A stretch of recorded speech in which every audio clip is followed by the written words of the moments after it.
Fala pessoal, tudo certinho? Bem-vindos a mais uma videoaula e nesta videoaula vamos falar dos carboidratos, que também são conhecidos por sacarídeos, hidratos de carbonos, glicídios ou açúcares. E os carboidratos, gurizada, eles também são moléculas orgânicas, como os lipídios, como as proteínas, como as vitaminas e os ácidos nucleicos. Lembrando, vamos retomar, quais são os compostos inorgânicos, sais minerais e água. Aqui já é orgânico, portanto, os átomos que formam os carboidratos vai possuir o átomo de carbono. Mas os principais átomos constituintes do carboidrato é o carbono, o hidrogênio e o oxigênio. Agora, cuidado!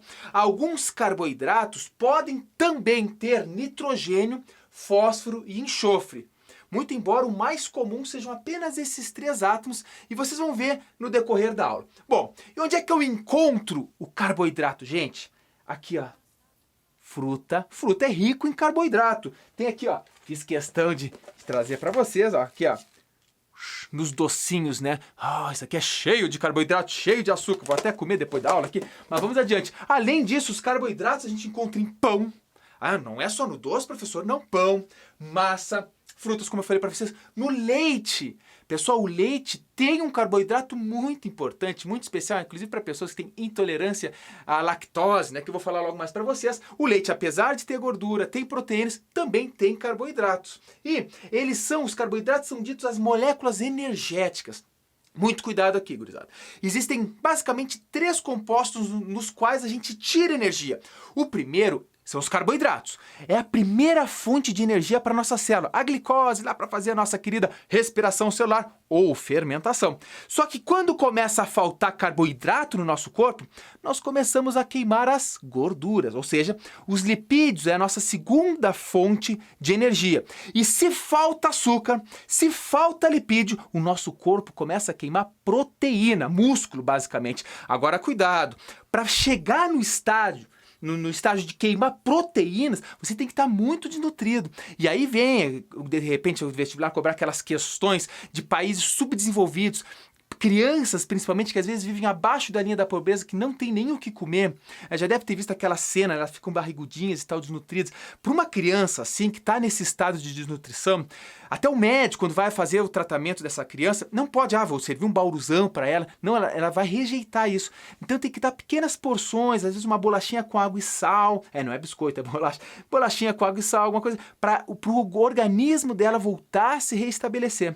Passar fome é a coisa que não poderia ser admissível no mundo. Mas vamos adiante. As funções dos carboidratos são duas. A gente fala, carboidrato é energia, carboidrato é energia. Sim, principalmente. Mas os carboidratos também têm a função estrutural importantíssima. Obviamente, quando eu estiver falando agora de cada um dos grupos dos carboidratos, vou explicar para vocês a função, qual deles tem a função energética e qual deles tem a função estrutural. Mas agora veja, existem três classificações gerais dos carboidratos, né? Então, são os monossacarídeos, os oligosacarídeos e os polissacarídeos. Gente, monossacarídeos são os açúcares simples, os menores açúcares que existem. E eles não sofrem hidrólise, ou seja, a água, ele não reage com a água para se quebrar. Portanto, é o monossacarídeo, é a unidade fundamental dos açúcares. Os oligosacarídeos são aqueles açúcares no qual existe a união de 2 monossacarídeos até 10. Ou seja, os oligosacarídeos são o grupo de açúcares com poucos monossacarídeos. Entenderam? 1 é mono, 2 já é oligosacarídeo. E vou falar também para vocês quando desenvolver aqui o grupo dos oligosacarídeos. Agora tu me pergunta, e se tiver mais de 10 açúcares, se tiver 15, por exemplo, açúcares monossacarídeos grudadinhos um no outro, aí é poli de muitos. Os polissacarídeos é a união de mais de 10 monos.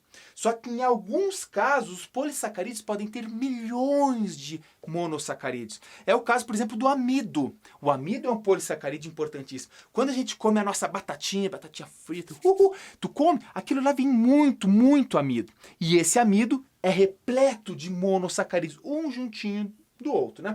Agora eu vou falar de cada um desses grupos, começando pelos monossacarídeos, quais são a sua função e a sua fonte.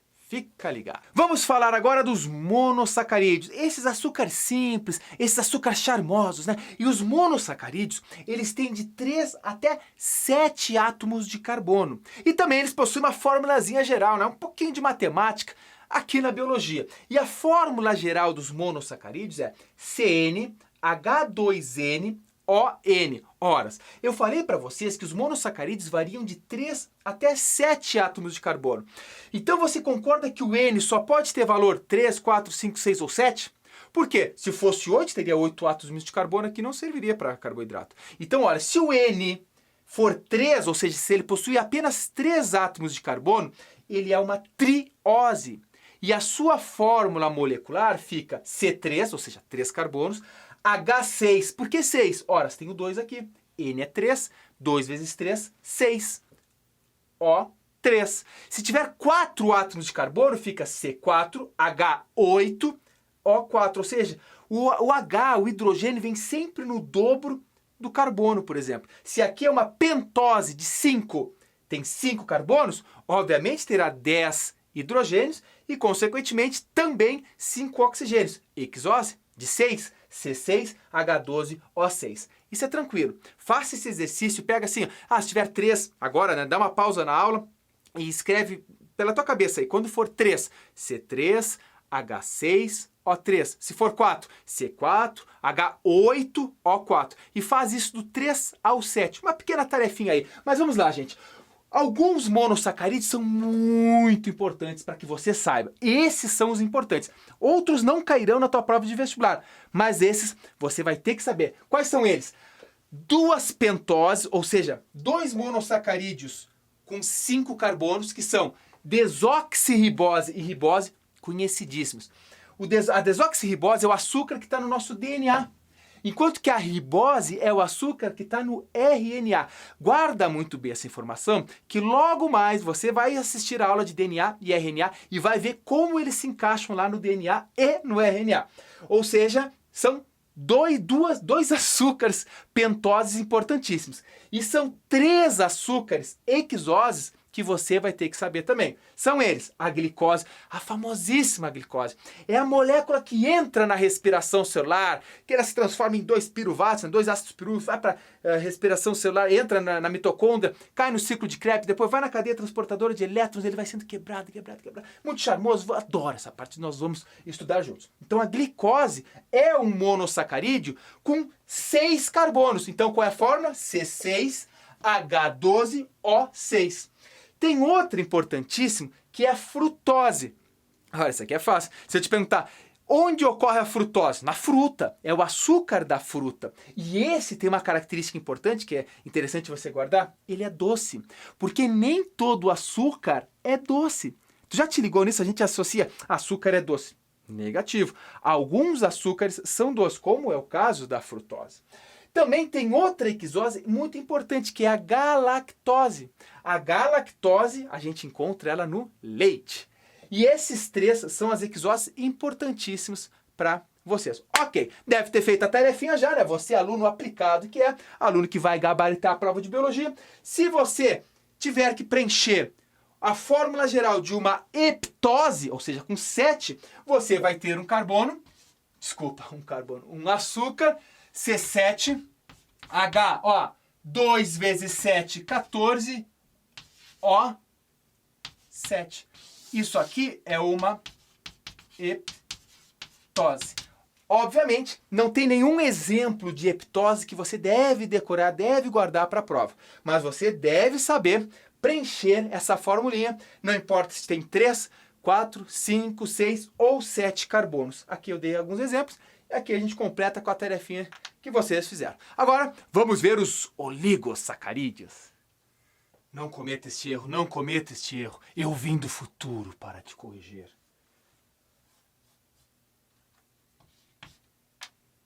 E eu sei, aqui no futuro eu vi você aprovado no curso do seu sonho. Eu vi. Aqui no futuro eu vi. E agora vamos falar dos oligossacarídeos, que é a união entre 2 até 10 monossacarídeos.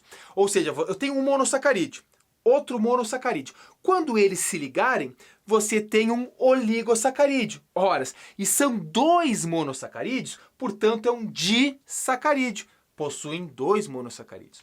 Os trissacarídeos, obviamente, é a ligação entre 3 monossacarídeos. Tetrassacarídeo é a ligação entre 4 monossacarídeos, ou seja, monossacarídeo, monossacarídeo, monossacarídeo, monossacarídeo. Todos esses 4 ligados é um tetrassacarídeo. Todos esses aqui são tipos de oligosacarídeos. Como ele vai até o 10, poderia ter 5, 6, 7, 8, 9, 10. No caso dos 5, seria pentassacarídeos, hexassacarídeos, heptassacarídeos para 7 e assim por diante. Mas desses aqui, gurizada, o que você tem que saber, o que você tem que levar para a sua prova são apenas os disacarídeos. A tua prova não vai te cobrar de exemplos de trissacarídeos, de tetrassacarídeos, não. Apenas os disacarídeos.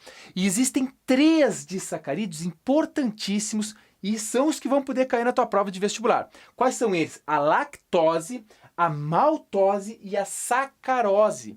Vou falar de cada um deles. A lactose, falei para vocês, é um disacarídeo. Se ele é o disacarídeo, ele é a união entre 2 monossacarídeos. No caso da lactose, é a união entre a galactose e a glicose. Desse disacarídeo, da lactose, é muito importante você saber que nós extraímos ele, nós conseguimos ele tomando, por exemplo, leite.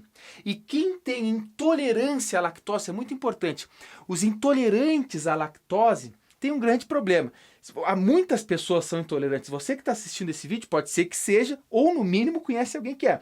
Aí você sabe, imagina, tu toma um copo de leite. Esse açúcar entra lá no teu intestino e vem uma enzima chamada lactase, que quebraria a lactose, quebraria ela liberando os monossacarídeos. Só que as pessoas, depois de uma certa idade, algumas delas, perdem a capacidade de produção da enzima lactase. Então esse açúcar entra, não tem a enzima para quebrar o disacarídeo, esse açúcar, e consequentemente tu não consegue absorver no teu intestino um disacarídeo. Para absorver, tu tem que primeiro quebrar. Ora, se tu não consegue absorver esse disacarídeo, ele vai acabar causando uns distúrbios intestinais, vai começar a aumentar os movimentos peristálticos e dar aquela baita da diarreia, né? Obviamente, existem vários níveis de intolerância à lactose. Tem gente que é tão intolerante que come um pedacinho de queijo já tá ralado, né? Já vai ter alguns problemas aí. Gente, então a lactose pode cair no teu vestibular falando sobre essa intolerância, né? Aliás, afinal de contas, nós, humanos, somos os únicos mamíferos, te liga, que seguem bebendo leite depois de adultos. Isso não se observa no mundo animal. Nós, tanto é que produzimos, fazemos criações de gado para tirar o leite. Nenhum outro animal toma. Por isso que algumas pessoas são intolerantes, porque é natural tu tomar leite até uma determinada idade, alguns primeiros anos de vida, e depois não tomar mais. Então não produzir a lactase, essa enzima que quebra a lactose, é normal. Outro disacarídeo importantíssimo é a maltose. Pessoal, a maltose é a união entre a glicose mais a glicose. Ou seja, a glicose ligou-se a outra glicose, é uma maltose. Onde é que a gente extrai? Da onde é que vem a maltose? Veja, na próxima eu vou falar dos polissacarídeos. Um dos polissacarídeos muito importantes é o amido. O amido é um gigantesco polissacarídeo formado de glicose. Ora, se você come uma batatinha, que é rico em amido, você na sua boca tem uma enzima chamada amilase salivar. Ela quebra esse amido em diversas maltoses. Ou seja, na tua boca tu já começa a fazer a digestão dos açúcares. Obviamente nós vamos estudar isso detalhadamente lá na fisiologia adiante, aí, mas daqui a algumas semanas ainda. Então a maltose é a união entre glicose mais glicose. E quem produz a maltose vão ser algumas plantas, até a partir da fotossíntese, que vai produzindo a glicose e vai unindo as moléculas de glicose até formar um amido. O amido, quando quebrado na tua boca, vira maltose. Interessante, né? Agora tem outro muito importante, um açúcar muito docinho e que todo mundo conhece, todo mundo tem aí na sua cozinha de casa, que é a sacarose. A sacarose é esse açúcar de mesa. a gente coloca no leite, que a gente coloca no bolinho, né, que no docinho lá, pá, ele é muito doce porque ele tem frutose. Lembra que eu disse para vocês, a frutose é um açúcar doce. Quando a frutose está ligada à glicose, forma a sacarose. Ó, sacarose é um disacarídeo, possui 2 monos. Obviamente, como eu falei para vocês, não tem nenhum importante para o vestibular ou para o Enem de trissacarídeo, tetrasacarídeo. É importante você saber que existe, mas você tem que decorar, você tem que entender estes 3 disacarídeos. Esses sim são muito importantes. Ora, mas eu estou falando aqui para vocês da ligação entre esses açúcares. É um monossacarídeo que se liga no outro. Esse tipo de ligação é importante. É uma ligação chamada de ligação glicosídica. Ou seja, sempre a ligação entre 2 açúcares, entre 2 monossacarídeos, será chamada de ligação glicosídica. E é muito importante, ela só ocorre na presença de água.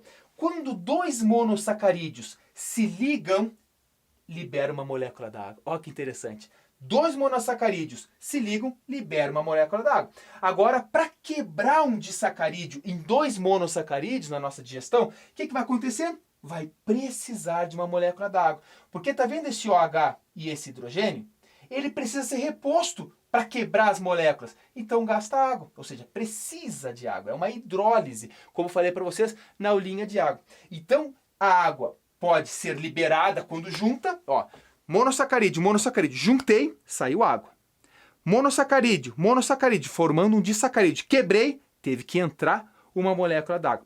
Veja a importância da água para todas as, ou para grande parte das reações do nosso corpo. E agora vamos falar dos polissacarídeos, que é a união de mais do que 10 monossacarídeos. Ou seja, são 11 monossacarídeos, já é considerado polissacarídeo.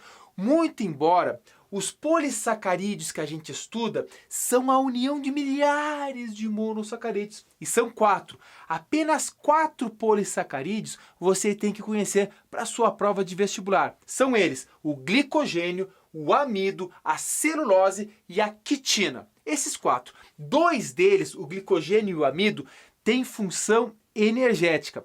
Os outros 2, celulose e quitina, tem função estrutural. Mas vamos falar de cada um deles, começando pelo glicogênio. Gente, o glicogênio é uma forma que nós e os fungos temos de armazenar temporariamente energia. Veja, quando a gente armazena energia para longos prazos, a gente armazena na forma de lipídio. Não tem data de validade, digamos assim.